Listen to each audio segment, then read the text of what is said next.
ভাবতে পারিনি যে এরকম হবে। গাইস, দীপাবলি তো চলেই এসছে, আর আমরা সকলেই কিন্তু এই দীপাবলিতে সাপবাজি সকলেই পুড়িয়েছি। কিন্তু আজ আমরা 100 নয়, 200 নয়, 300 নয়, 500 নয়, আমরা কিন্তু 1000 সাপবাজিকে আমরা একসাথে জ্বালাবো। তো তোমরা বুঝতে পারছো যে 1000 সাপবাজি যখন একসাথে জ্বলবে তখন কিরকম অবস্থা হবে। তো চলো, তার জন্যই আমাদের কাছে আছে টোটাল 1000 সাপবাজি, আর আমরা 1000 সাপবাজিকে একসাথে ধরানোর পরে কেমন হবে সেটাই আজকে দেখতে চলেছি। তো চলো, ভিডিওটা দেরি না করে একবারে 1000 সাপবাজিকে ধরাই।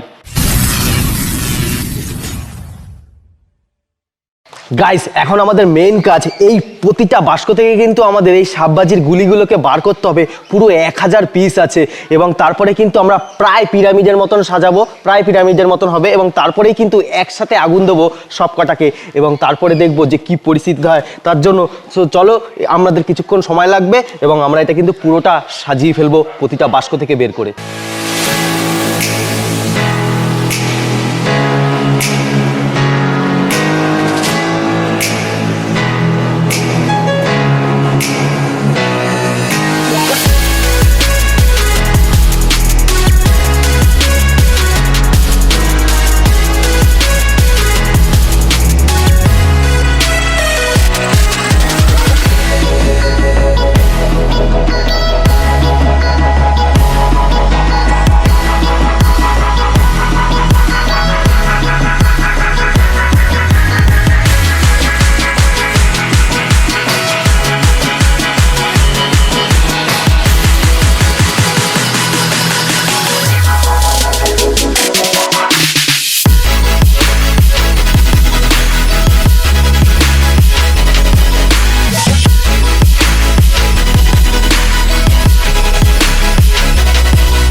গাইস, আমাদের 1000 সাপবাজি কিন্তু এখানে পুরোপুরি রেডি, এবং আমাদের এখন শুধু চারিদিকে ক্যামেরা সেট করব, তারপরেই কিন্তু এখানে আগুনটা দেবো এর ওপরে, এবং তারপরেই ধামাকাটা তৈরি হবে। আমি জানি না কতটা হবে, কারণ একটা সাপবাজি ধরালেই অনেকটা যেটাই বেরোয়, কি বলে সেটাকে জানি না। তোমরা যদি জেনে থাকো অবশ্যই কমেন্ট বক্সে জানাও। আর হ্যাঁ, এখনই কিন্তু আমরা এখানে আগুন দেবো, তাই সবাই রেডি হও, এবং আমরা কিন্তু এখানে ক্যামেরা সেট করেই আগুন দিতে চলেছি।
গাইস, আমি ভাবতে পারিনি যে এরকম হবে।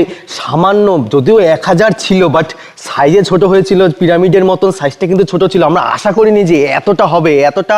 গাইস আমি কল্পনা করতে পারছি না যে এইভাবে 1000টা বাজি এরকম রিয়াকশন করে বসবে, এতটা ভয়ানক রিয়াকশন ছিল। তোমরা ধুয়ো দেখেছো কিভাবে ধুয়ো বেরিয়েছে এখান থেকে, আর এখানে আমি সব কিছু সরাচ্ছি, আর এটা পুরো অ্যানাকন্ডার মতন লাগছে। ক্যামেরা পার্সনকে সামনে থেকে দেখাতে বলবো। আর আমি এখানে তাপ অনুভব করতে পারছি, এখনও কিন্তু প্রচণ্ড হিট রয়েছে, এবং এখানের যা অবস্থা তোমাদেরকে, এটা ঠান্ডা হয়েছে কিছুটা। গাইস একবার দেখো, অ্যানাকোন্ডা, পুরো অ্যানাকোন্ডা যেরকম ফিগার হয় পুরো সেরকম রয়েছে, এবং এটা ভালো পোক্ত। তো গাইস এখানে আমি সবগুলোকে সাইড করছি, এবং তারপরে গাইস এটার অবস্থা একটু দেখো। গাইস এটা কিন্তু প্রচণ্ড হিট, এবং পেছনের কালার এতটা হিট হয়েছে যে এর পেছনের কালারটা কিন্তু পুরো চেঞ্জ হয়ে গেছে।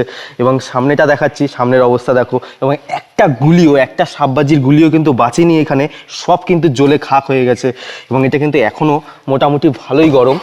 আর এটাকে দেখো, এখানে কিন্তু প্রতিটা কিন্তু সাপের আকৃতি নিয়েই নিয়েছে, এবং এটা পুরোটাই হচ্ছে ছাই। এবং গাইস আমি এতটা আশা করিনি যে এরকম রিয়াকশন হবে। আমি ভেবেছিলাম হয়তো সামান্য, হয়তো এর থেকে একটু বেশি হবে, কিন্তু এতটা ভয়ানক রিয়াকশন হবে আমি কল্পনাও করিনি। তো চলো, এরকম আরও ইন্টারেস্টিং ভিডিও দেখার জন্য আমাদের চ্যানেলটিকে অবশ্যই সাবস্ক্রাইব করো। তো দেখা হবে নেক্সট ভিডিওতে, ততক্ষণের জন্য বাই বাই। কিন্তু তার আগে, আর পঙ্কজ বিশ্বাস বলে একজন ভাই বস আমাদের কমেন্ট করেছো, অবশ্যই তুমি যে কমেন্টটা করেছো যে প্রাকৃতিক চুম্বক দিয়েও কি বিদ্যুৎ তৈরি করা সম্ভব কি না, অবশ্যই সম্ভব। সেটা আমরা খুব তাড়াতাড়ি নিয়ে আসবো। পঙ্কজ বিশ্বাস বস, তোমার জন্য, তোমার রিকোয়েস্টে অবশ্যই ভিডিওটা আসবে, খুব তাড়াতাড়ি আসবে। তো চলো দেখা হবে নেক্সট ভিডিওতে, ততক্ষণের জন্য বাই বাই।